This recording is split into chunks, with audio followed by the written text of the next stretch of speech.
Modern warfare operates with rules and laws aimed at keeping hostilities between warring factions and away from civilians and their property. The first step in minimizing collateral damage and loss of civilian life is adhering to the laws of armed conflict, which all ISAF forces do. If proper care and attention is not paid to keeping these rules, then the results could be disastrous. Important decisions therefore fall to the highest in command. Looking at the collateral damage process when we are talking about deliberate targeting, so that's not in the case of a self-defense, but we are going after a target, there is a very robust process in place, and depending on the target and the environment around the target, it is either being decided at the lower level or the higher level. Which means if there is a chance of collateral damage, if that goes up, then the decision making is also going up chain, and it could be all the way up to ComISAF before we are doing an attack on anything in this theater. Air power in Afghanistan is used only in direct support of Marines or coalition forces on the ground, and only under very specific circumstances. Anytime we're going to use air power, it requires first positive identification or PID that the forces we're looking at are in fact enemy.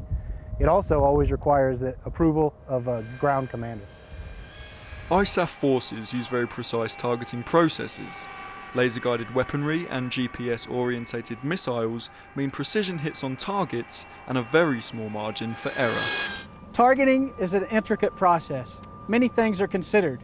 We have advanced weapon systems with precision munitions, and we take care in matching the appropriate ordnance to produce the desired effect on a target. As times change, so do techniques and procedures, but proportionality of targeting remains a constant for the International Security Assistance Forces.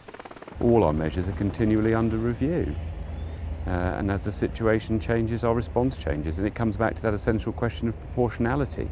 One only ever wants to use the absolute bare minimum of force required to do the job. Minimising civilian casualties and collateral damage is an ongoing challenge, and one made even harder by the insurgents' disregard for the law of armed conflict. What I have seen the last year is that the numbers of civilian casualties has going down in numbers. On the one hand, that's because of the robust procedures we have in place and the better systems we have out here, which gives us better information so we can do our job better. On the other hand, the enemy has a vote in this area. If they are hiding behind civilians or going on patrol with children, and we have seen that, we have proof of that, and if we cannot see it because it's not visible to us, then there might be civilian casualties.